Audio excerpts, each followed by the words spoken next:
Desa Bumi Pratama Mandira, Kabupaten Ogan Komering Ilir, merupakan daerah dengan lokasinya terjauh dari pusat kota dan menjadi daerah terisolir, sehingga sangat kesulitan terjangkau oleh tenaga kesehatan dan penyuplaian obat.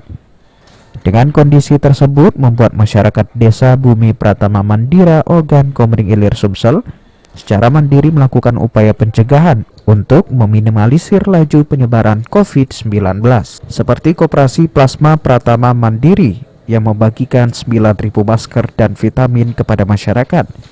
Hal ini sebagai bentuk kepedulian koperasi terhadap penduduk Desa Bumi Pratama Mandira, sebagai salah satu desa di Ogan Komering Ilir yang saat ini tercatat sebagai zona merah.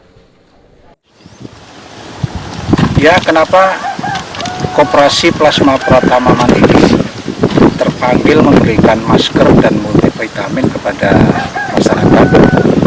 Itu dengan tujuan biar masyarakat bisa peduli kepada kesehatannya sendiri dan lingkungannya, dan dengan harapan mudah-mudahan dengan pemberian masker gratis dan multivitamin dari KPPM bisa membangkitkan suasana sehat, dengan harapan masyarakat Desa Wayuni Mandira dan seputaran selalu dalam lindungan Allah Subhanahu wa Ta'ala. Susan Oktaria, PAL TV.